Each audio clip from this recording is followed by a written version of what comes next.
Ladies and gentlemen, we are at war. As the world enters a new age of fifth-generation warfare, malign actors, including the Russian Federation and the People's Republic of China, are stopping at nothing at undermining our United States and our allies. The rules of engagement are changing before our eyes. Hybrid warfare is in full effect. Across Europe, governments are facing newfound threats that were once considered unimaginable, blatant violations of airspace, weaponized migration, intricate sabotage of infrastructure, crippling cyber intrusions, and more. Taken together, these actions point to a simple reality. We are at war, even if it is not declared in the traditional sense. The MAD concept, mutual assured destruction, does not apply in this gray zone conflict, and we don't know where the line of kinetic conflict lies between the great powers. But what is hybrid warfare? What are these new threats? According to NATO, hybrid warfare is the combination of military and non-military, as well as covert and overt means, including disinformation, cyber attacks, economic pressure, deployment of irregular armed forces, and use of regular forces. Hybrid models are used to blur the lines between war and peace and attempt to sow doubt in the minds of target populations. They aim to destabilize and undermine whole societies. While the nature of these threats remains fluid and are changing by the day, I would simply describe the strategy being employed by Russia and PRC through the DIME framework. They're using diplomatic, information, military, and economic means to intimidate, harass, and sabotage NATO member states, institutions, and societies. Since Russia's full-scale invasion of Ukraine in 2022, these newfound strategies employed by Moscow and Beijing have only increased in intricacy and persistence across Europe. It is vital that this subcommittee identifies, analyzes, and acts accordingly to address these emerging threats today to ensure a more secure tomorrow.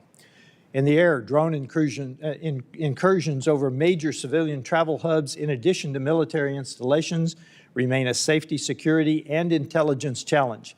The results of these drone sightings have been chaos for governments and passengers, with airports having to temporarily shut down, with authorities still struggling to grapple with this emerging threat. Just this past September, Polish and other NATO aircraft shot down several Russian drones that entered Poland's airspace, and NATO F-35 fighter jets intercepted Russian MiG-31 fighters violating the airspace of Estonia.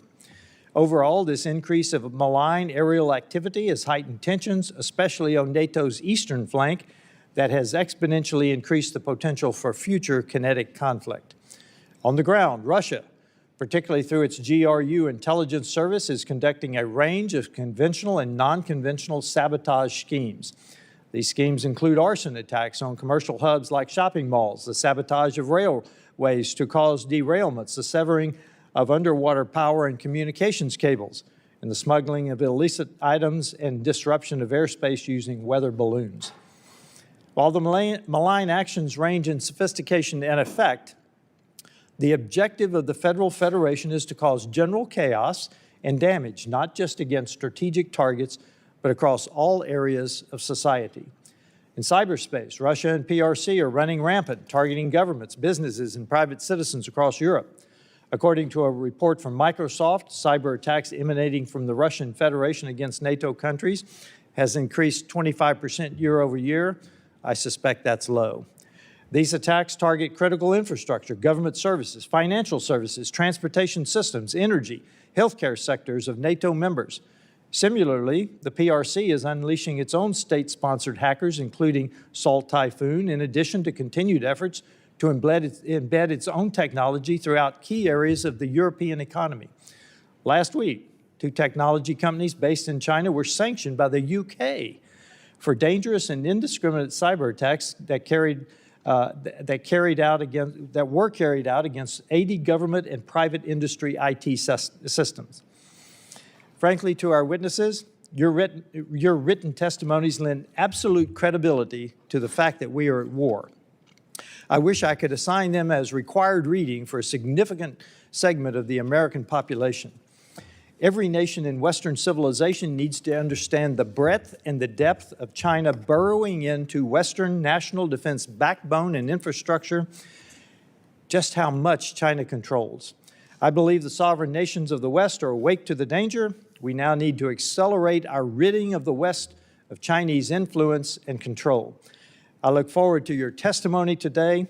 We hope that you can provide this committee with concrete policy recommendations on addressing these hybrid threats that threaten U.S. interests.